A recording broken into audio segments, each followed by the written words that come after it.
조선 역사에서 가장 비극적인 왕을 꼽으려면 많은 분들이 이 이름을 떠올리실 겁니다. 바로 단종이죠.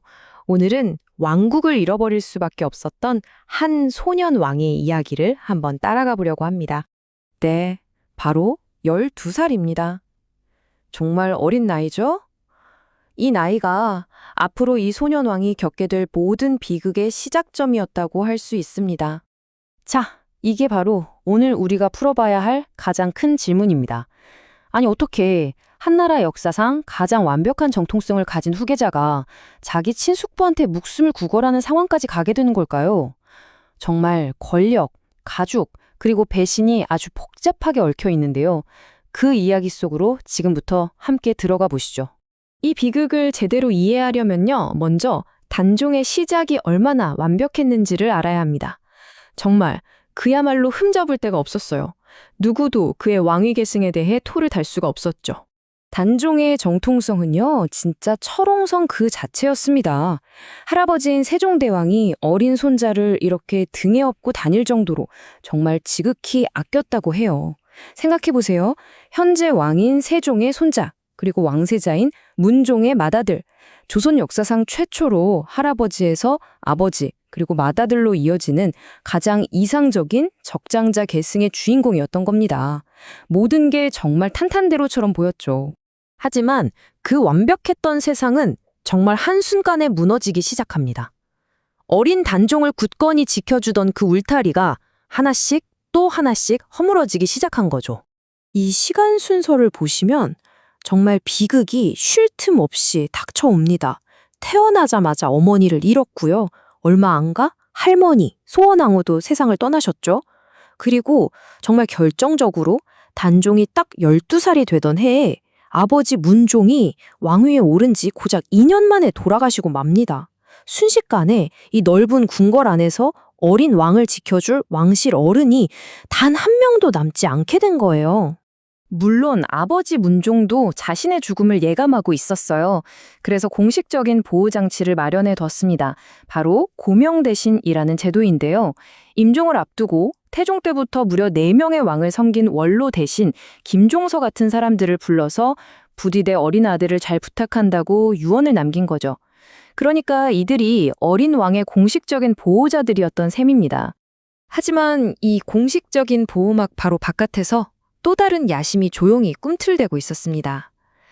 네, 바로 단종의 숙부, 수양대군이었죠. 자, 구도가 이렇게 되는 겁니다. 한쪽에는 선왕의 유지를 받든 공식 보호자, 김종서, 다른 한쪽에는 왕의 피를 나눈 야심가 숙부, 수양대군. 한 명은 공식적인 권위를, 다른 한 명은 왕실 혈통이라는 명분을 쥐고 있었죠. 그리고 그 둘 사이에 어린 왕이 놓여 있었던 겁니다. 보이지 않는 권력 다툼이 시작된 거죠. 단종이 왕이 되고 나서 마주한 첫 번째 현실은 정말 냉혹했습니다. 황표정사라는 게 있었는데요. 이게 뭐냐면 신하들이 자기들끼리 인사 명단을 다 정해서 노란색 표식을 붙여서 올려요. 그럼 어린 왕은 뭘 하느냐? 그냥 도장만 찍어주는 겁니다. 사실상 허수아비 왕이나 다름없었던 거죠. 근데 단종이 마냥 힘없이 끌려다니기만 한 건 아니었어요. 한 번은 신하들이 아니 6.25 국가의 궁궐에 웬 불당입니까? 하면서 철거를 주장했거든요. 그때 단종이 아주 단호하게 거부합니다. 이건 우리 할바마마께서 만드신 것이다. 절대 없앨 수 없다. 이 한마디가요, 정말 중요한 순간이에요. 어린 왕의 줏대 그리고 왕으로서의 의지를 딱 보여준 사건이었죠. 바로 그 무렵부터였어요. 숙부인 수양대군이 아주 치밀하게 움직이기 시작합니다. 다들 가기 싫어하는 명나라 사신 인물을 자기가 가겠다고 나서서 명망을 쌓고요. 또 어린 조카의 결혼을 서두르면서 마치 나라의 안정을 걱정하는 충신인 것처럼 행동하죠. 충성스럽고 자상한 숙부. 이런 이미지를 차곡차곡 쌓아가는 겁니다. 이게 과연 순수한 마음이었을까요? 아니면 거대한 야심을 위한 밑그림이었을까요? 그리고 마침내 수양대군은 숨겨왔던 발톱을 드러냅니다. 조선의 역사를 피로 물들인 운명의 그날 밤 오고야 만 거죠. 1453년 10월 10일. 단종은 자신에게 남은 유일한 핏부치죠. 누이인 경혜공주의 집에 가 있었습니다. 아마 잠시나마 마음 편한 시간을 보내고 있었을 거예요. 바로 그 시각 수양대군은 군사를 동원해서 자신의 가장 큰 정적이었던 김종서를 잔인하게 살해하고 권력을 장악합니다.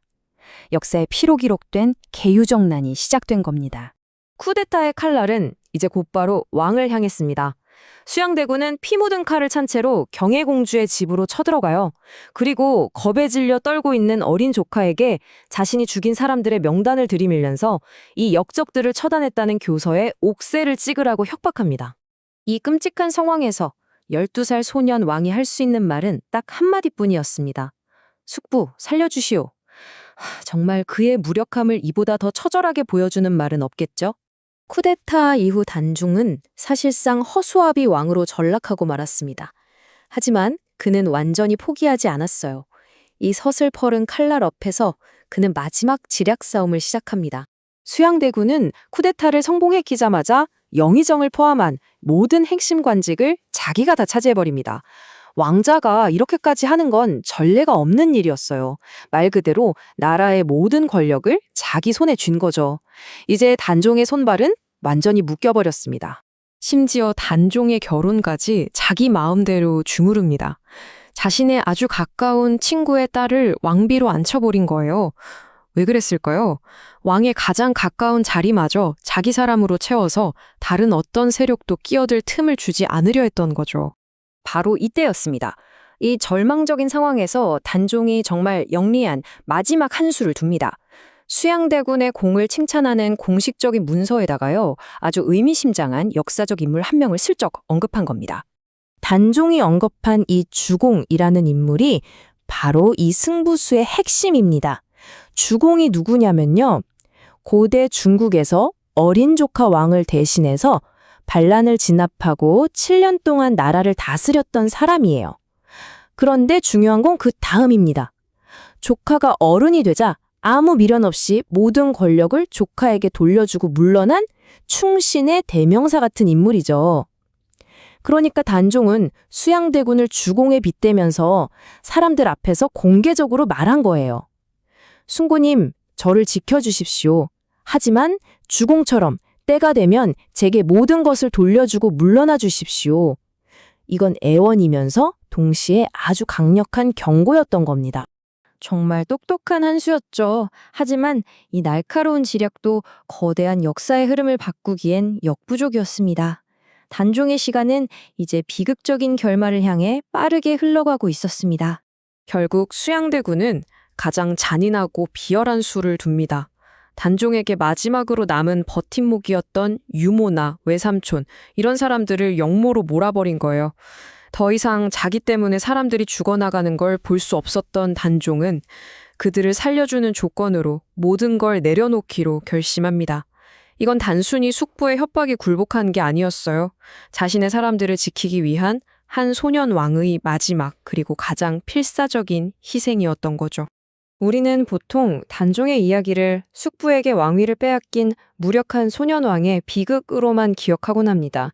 하지만 관점을 조금 바꿔보면 어떨까요?